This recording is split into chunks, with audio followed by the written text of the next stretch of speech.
Hey, thanks for watching the Inebrious channel. Today, it's all about absinthe. So first, what is it? Well, absinthe is a spirit.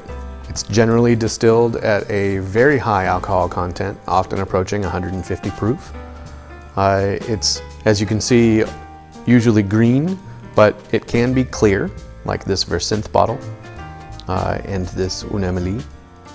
But usually it's green, and those vary from anything like this obviously artificially colored one to more natural colored greens like this one.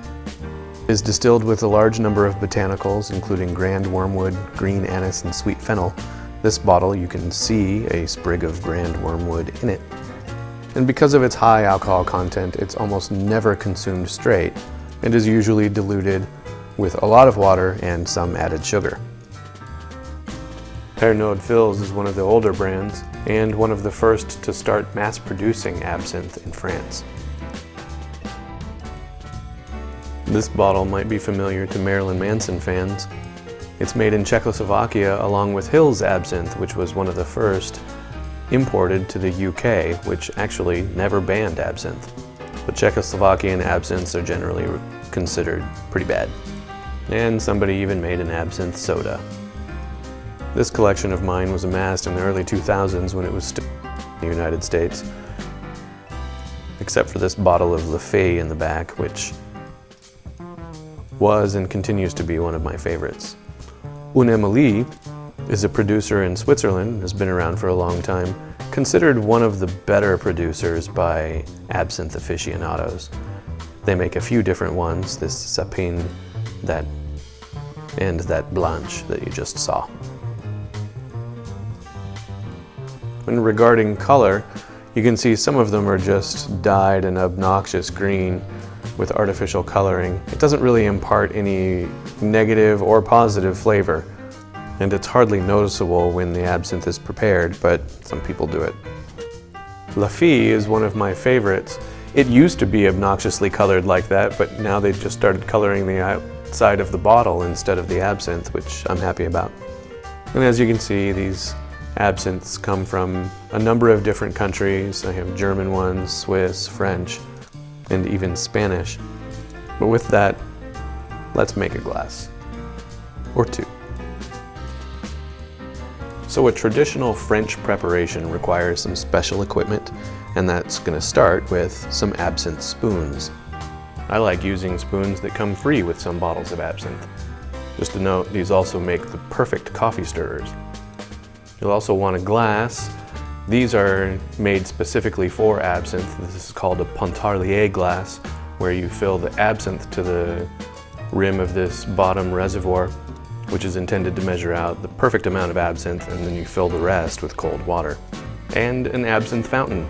This one came with a bottle of Absinthe that I bought a long time ago, so this is the one I generally use. This one has 2 spouts, and that's enough for me, but you'll see most of the ones for sale have 4. I'll link to a couple in the description below. So my fountain is a little short for the glasses that I'm using, but I just set it on top of a couple books and I'm good to go. Absinthe produces a louche effect, which is also in the chemistry world called an ouzo effect, where the oils that are in suspension in the alcohol immediately come out of suspension when introduced to cold water.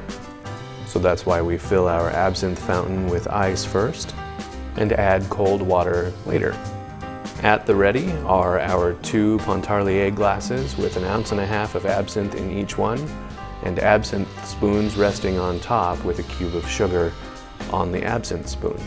After your water is cold enough, you can turn the spouts on and just slowly drip water over the sugar cube on top of the absinthe spoon. And what'll happen is the water goes slowly into the absinthe and dissolves the sugar. Is all this necessary? No. A splash of simple syrup and pouring some cold water into the glass directly would, in essence, do the same thing. But part of the allure of absinthe is the process, and part of the pleasure is the anticipation.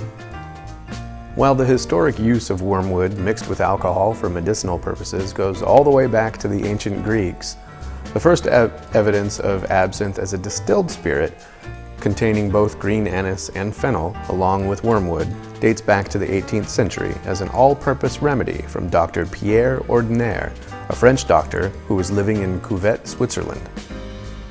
So that often brings up the question of whether absinthe is of Swiss origin or of French origin.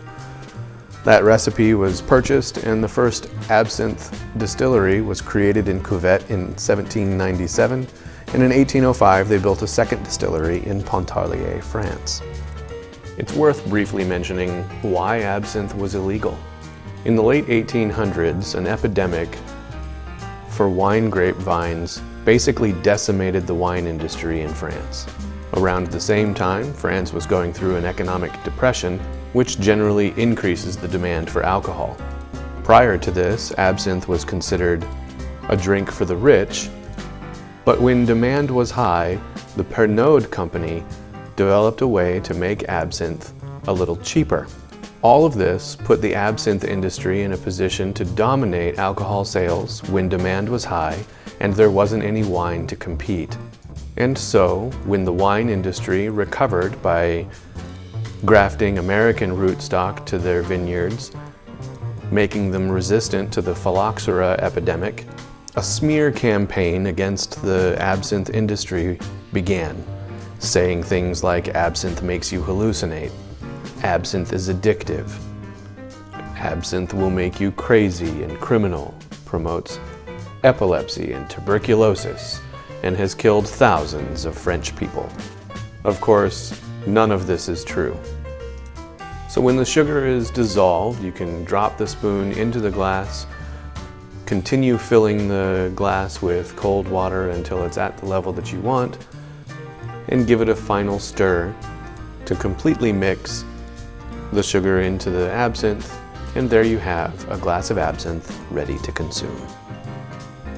There is a chemical in absinthe called Thujone, which many absinthe drinkers will report to you gives a secondary effect. And they call it secondary because it's secondary to basically the effect of alcohol, but it is nowhere near a hallucination, more like an alertness. Close to what you might get with caffeine, but let's call it a mental alertness instead of a physical one. It is possibly this secondary effect that makes absinthe very popular to creative types and writers like Mark Twain, Oscar Wilde, and Ernest Hemingway. You'll notice the two glasses that I made are a little bit different color. That's because I'm doing my own taste test for both myself and my wife, while making a glass for each of us. Absinthe's dominating flavor is something similar to black licorice, a flavor you might be more familiar with than anise, but it is flavored with anise and usually sweet fennel. It is, in my opinion, a fantastic summer and fall drink and pairs great with any salty snack. Thanks for watching the Inebrious channel. If you enjoyed this video, please hit the like button below and consider subscribing and hitting the little bell to be notified when I upload new videos. See the description below for links to recommended absinthe equipment should you want to buy some.